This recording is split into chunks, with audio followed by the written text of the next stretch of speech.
The Yellow Sea.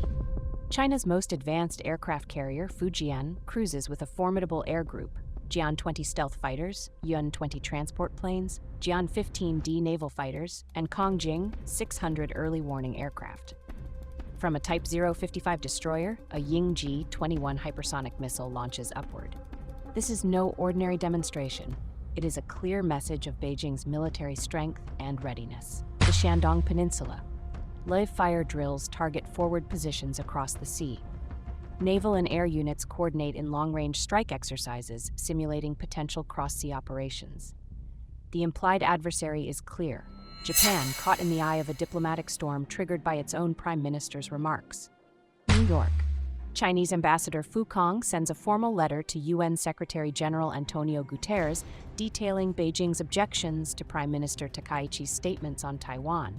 The letter requests that it be circulated as an official UN General Assembly document to all 193 member states. Tokyo. The Chinese embassy issues a public rebuke, warning that Takaichi's words are serious enough to invoke enemy state clauses. Washington. At 11 p.m. Beijing time, the hotline linking the White House and Zhongnanhai rings. Minutes later, Tokyo receives an urgent call from President Donald Trump. Political tension hangs over East Asia. Storm clouds gather in the Western Pacific.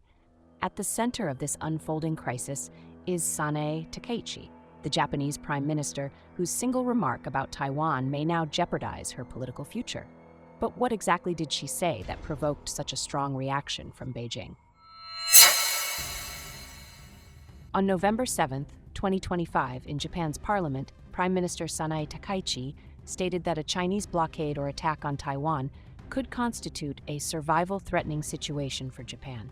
To those unfamiliar with Japanese law or Sino-Japanese sensitivities, this might sound like routine political rhetoric. But in Tokyo's political circles, invoking a survival-threatening situation is effectively pressing a war-triggering button. Japan's 2015 security laws split crises into two tiers. The first is called a situation of important influence. In this case, Japan can step in from the sidelines, offering logistics, fuel, medical support, and other rear area assistance. But the second tier is much more serious, a survival-threatening situation. Once this level is declared, Japan's self-defense forces can go beyond support. They can exercise collective self-defense, meaning they can send warships and fighter jets into real combat, even if Japan hasn't been attacked directly. By invoking this rare and serious category, Takaichi effectively positioned Japan to fight for Taiwan, legally, politically, and publicly. Her statement was delivered live in Parliament as the sitting Prime Minister, making it unprecedented in Japan's 80-year post-war history.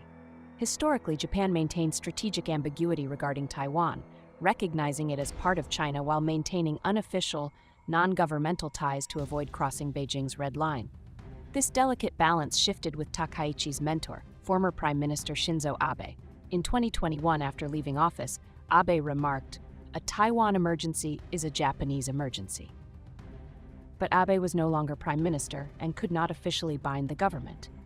Takaichi, as sitting PM, gave this logic legal and political weight, transforming it from rhetorical caution into a tangible policy stance. What Beijing perceives as a declaration of hostility set the stage for a crisis that could redefine the balance of power in East Asia, heightening military readiness, diplomatic tension, and economic uncertainty, all centered on a single statement by a sitting Japanese Prime Minister. In the days following Takaichi's remarks, Beijing responded decisively and methodically. Diplomatic protests were delivered, economic measures were reinforced, travel warnings issued, and trade channels disrupted. Military drills and visible demonstrations of force underscored the seriousness of China's reaction. For Japan, the impact was multifaceted. Economic pressure, public concern, and political opposition compounded domestic instability. The coalition backing Takaichi relied on conditional support from the far-right Japan Innovation Party, Ishin, offering limited protection against no-confidence motions from opposition parties.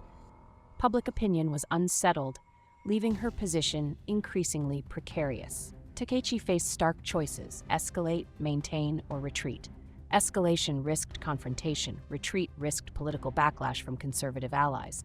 Either path threatened her leadership. The The crisis in Beijing had become a political crisis in Tokyo. Since the 1950s, leaders from Nobusuke Kishi to Shinzo Abe, and now Takaichi, have emphasized external threats as justification for military normalization. During the Cold War, the focus was the Soviet Union. Today, it is China. Beijing's economic and military rise provides the perfect pretext. Takaichi's approach follows a clear political script: highlight external danger, frame it as a direct threat to national survival, justify legal action, mobilize public sentiment, and consolidate conservative support. It is foreign policy as domestic leverage. But unlike Abe, Takaichi lacks deep-rooted political alliances. She cannot rely on decades of coalition building or the gravitas Abe possessed. Unlike Thatcher's Falklands moment, she has no historical rallying event. Japan is on a tightrope. Every aggressive statement could trigger escalation, while any perceived retreat could fracture support. The stakes are enormous. Miscalculation could lead to confrontation or domestic collapse. Takaichi is engaged in a high-risk political gamble, navigating between internal pressures and international scrutiny. Faced with mounting international and domestic pressure, Takaichi attempted a diplomatic soft reset. She emphasized that Japan's statements were defensive assessments, not an intent to initiate conflict.